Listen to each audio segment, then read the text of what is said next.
warahmatullahi wabarakatuh. Waalaikumsalam warahmatullahi wabarakatuh. Selamat pagi murid-murid yang Bapak banggakan dan Bapak cintai. Pagi Pak. Bagaimana kabar kalian pada pagi hari ini? Alhamdulillah luar biasa. Allahu Akbar. Pada hari ini siapa yang nggak berangkat? Kakak. Udah izin belum dibuat tadi? Belum. Berarti Bapak anggap alfai ya. Iya Pak. Nah, sebelum kita mulai pelajaran pada hari ini, mari kita berdoa. Boleh Mas Rian pimpin doanya? Duduk siap, berdoa mulai. Doa say. Nah, pada hari ini kita akan mempelajari tentang teks naratif. Apa sih itu teks naratif? Ada yang tahu nggak? Pada ngomong dulu. Betul, Mbak Fafiana. Namanya siapa?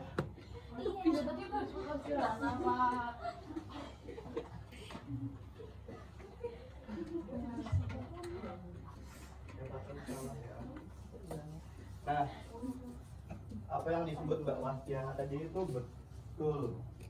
Nah, pengertian dari teks narasi adalah karangan cerita yang menyajikan serangkaian peristiwa kejadian. Teks narasi tersusun secara kronologis sesuai dengan urutan waktu. Peristiwa tersebut benar-benar terjadi ataupun hanya khayal. Nah, jadi ceritanya itu bisa benar-benar terjadi di kenyataan dalam kehidupan sehari-hari kita, ataupun cerita itu karangan yang nggak masuk akal. Kemudian terdapat ciri-ciri dari teks narasi. Ada yang ingin membantu Bapak untuk membacakannya? Namanya Mbak?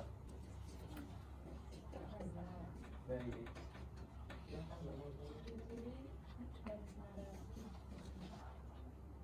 pertama, teks berisi tentang cerita kisah dan peristiwa tertentu yang menggunakan bahasa naratif.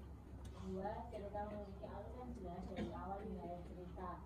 Tiga, terdapat suatu peristiwa maupun konflik. Empat, memiliki unsur-unsur membentuk berupa tema, latar, alur, karakter, dan cerita.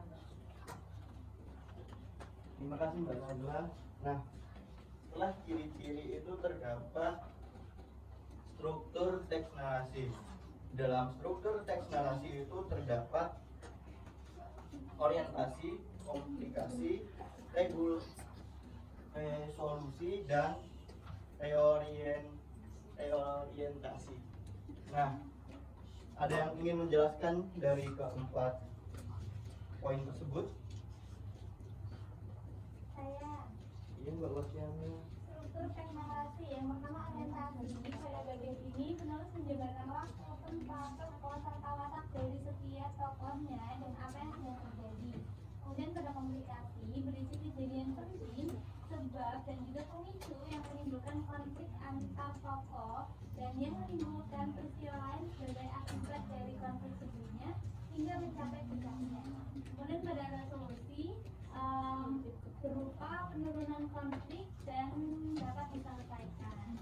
Dan yang terakhir pada reorientasi bagian penutup yaitu merupakan bagian penutup berisi pesan moral cerita tersebut, namun bagian ini tidak wajib dalam sebuah teks narasi. Nah, berarti bagian struktur ini terima kasih Mbak Wasyana. Nah, di bagian struktur teks narasi ini terdapat 3 bagian yang penting dan 1 bagian yang bukan kurang penting sih, tapi bisalah disampingkan, yaitu reorientasi. Nah, kemudian terdapat jenis-jenis teks narasi. Nah, di sini itu terdapat 3 jenis. Yang pertama itu sebagai informatika, yang kedua artistik, yang yaitu Yang ketiga, sugestif. Nah, informatif itu merupakan teks narasi informasi yang bertujuan menyampaikan sebuah informasi dengan cepat mengenai suatu peristiwa atau kejadian. Kemudian teks artistik adalah karangan narasi artistik yang menceritakan suatu kisah atau peristiwa yang bertujuan memberikan pengalaman estetis kepada pembaca. Cerita dapat berupa fiksi atau non fiksi dengan bahasa figuratif atau kiasan. Kemudian yang terakhir adalah sugestif. Nah, sugestif ini pengertiannya itu adalah teks narasi yang menceritakan sebuah peristiwa atau kisah dengan maksud terselubung kepada para pembaca atau pendengarnya. Kemudian terdapat, nah ini adalah contoh. Jika kalian ingin melihat, silakan scan ini. Di situ terdapat 3 contoh. Contoh yang teks narasi informatif dan lainnya. Apakah sudah ada yang buka? Muter-muter, Pak. Oh ya udah. Bapak bagi. Oh, sudah, Pak.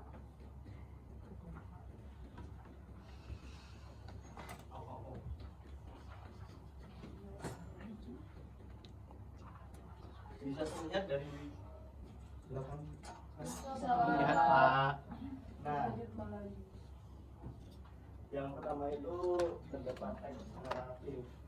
Ini adalah teks informatif. Ini adalah contohnya. Kemudian contoh yang kedua itu ini artistik dengan judulnya Pertarungan di Pagi Buta. Dan yang terakhir adalah teks narasi sugestif yang judulnya Apa yang ditanam itu yang dibuat. Mungkin bisa dibaca-baca terlebih dahulu. Sudah, Pak. Jika sudah, Bapak akan memperlihatkan sebuah tayangan video. Salah.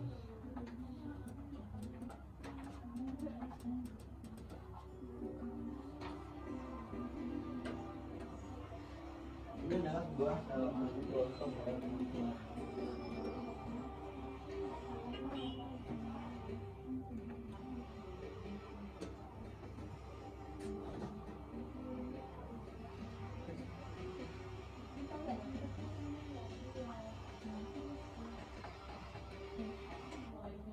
Inilah yang terjadi pada saat ini. Memilukan bukan melihatnya. Tidakkah kalian merindukan pemandangan ini? Suasananya seperti ini sudah jarang kita temui. Atau bahkan karena tidak ada akibat sampah. Sampah jadi masalah di mana saja dan siapa saja. Malah sampah adalah hal yang sewajarnya dan semestinya. Sampah memang sudah menjadi hukuman. Melekat seperti dosis keping atau sampah di sisi satu dan kehidupan di sisi lain. Rasanya tidak mungkin kita bisa menghindari, karena kita tidak bisa menghindari. Maka langkah terbaik adalah menghadapinya.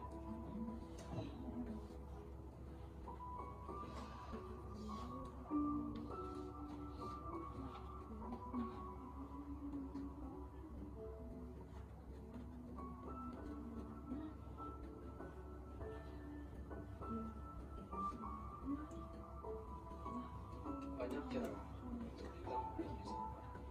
Contohnya, menjadikan sampah tersebut menjadi sebuah kerajinan, seperti tempat guna, tempat tisu, dan tempat pensil.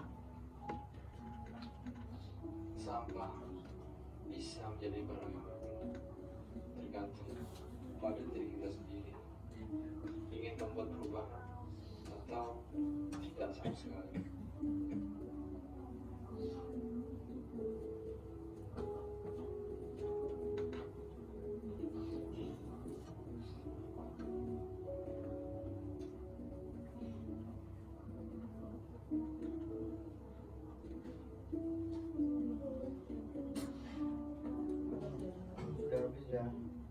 Nah, bagi yang menyimak tadi pasti tahu judulnya video tadi itu apa.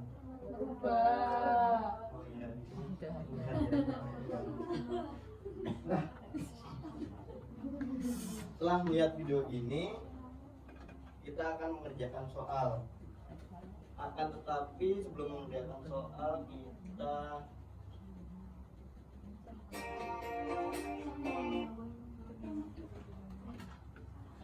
ayo coba Mas Rian boleh maju ke depan. Siap.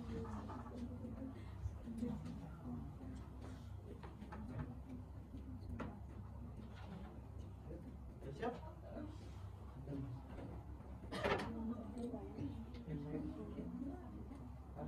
Oh iya, yang lainnya silahkan berdiri terlebih dahulu.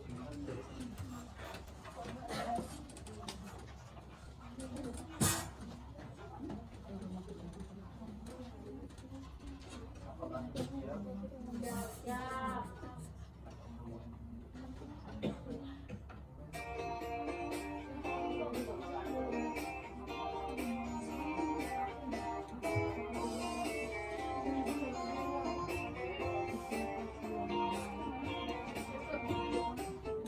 Satu ditambah satu sama dengan dua. Dua ditambah dua sama dengan dua. Empat ditambah empat sama dengan delapan. Delapan ditambah delapan sama dengan 16. Ya, mau lagi apa udah? Silakan, silakan. Silakan, silakan. Nah, setelah itu kita akan mengerjakan sebuah tugas. Nah, sebelumnya Pak bagi kelompoknya ya. Jadi di sini kelompok 1, 2, pojok sana 3 dan sini 4. Baik, Pak.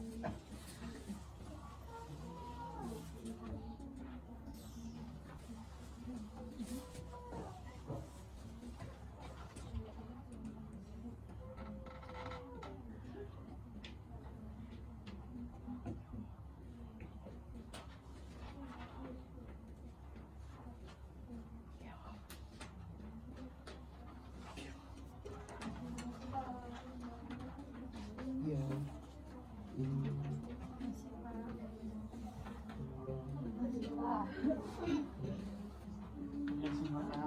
Baik. Nah, bisa kalian baca terlebih dahulu. Kalian minta waktu berapa menit? 20 menit, Pak. Satu jam. Boleh. Tapi yang belum kerja nggak apa-apa, tapi kalian nggak pulang. 5 menit aja. Sombong banget. Ini keluar nanti juga udah sama. Pak, dikeluarin aja, Pak. Saya sudah tulis kok namanya. Oh. Takut. Tolong.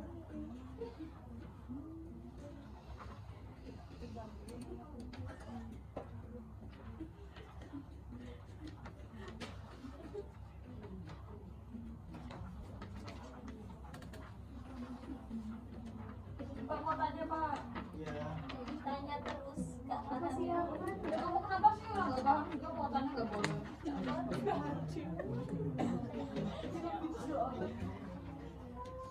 Ada yang sudah? Sudah, Pak. Aman, Pak. Sudah semua belum? Aman, Pak. Ya. Baik. Silahkan yang mau maju. Ayo, Pak. Ayo maju. Ayo maju. Siapa, Pak? Siapa, Pak? Yang maju. Satu lagi siapa? Ya. Ya, boleh. Iya.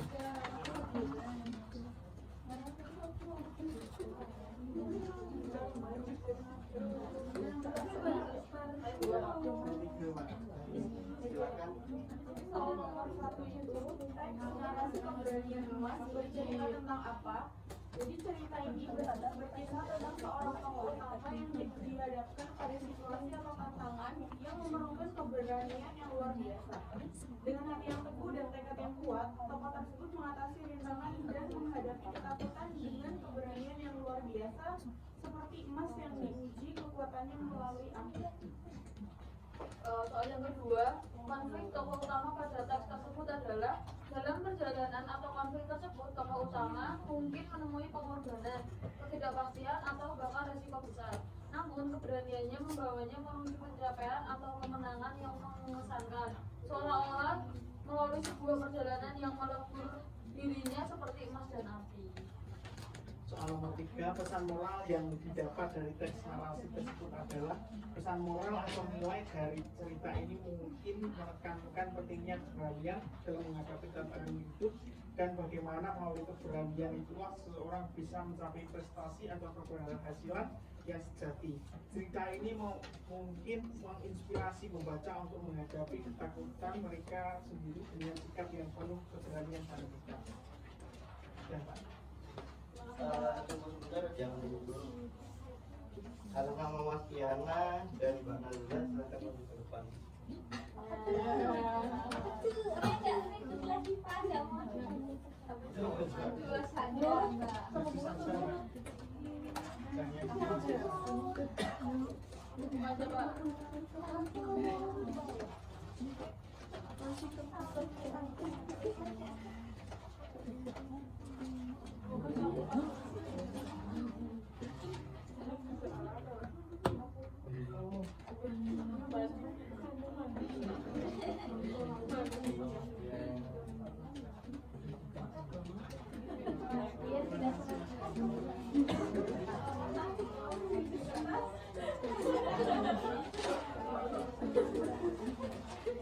Ini sesuai keaktifan kalian.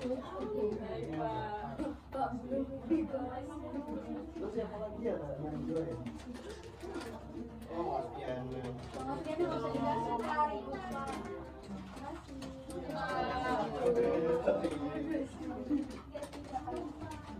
Makasih nanti ya Pak sudah selesai.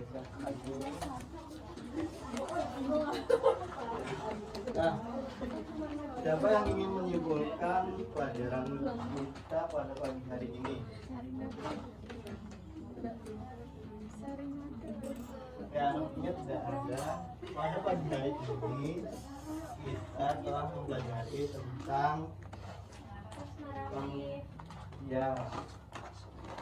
tentang pengertian, ciri-ciri, jenis dan struktur teks narasi.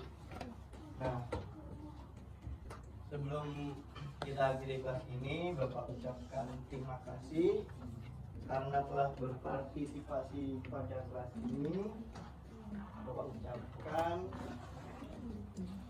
makasih kelas saya. Wassalamualaikum warahmatullahi wabarakatuh. Waalaikumsalam warahmatullahi wabarakatuh. Terima kasih, Pak.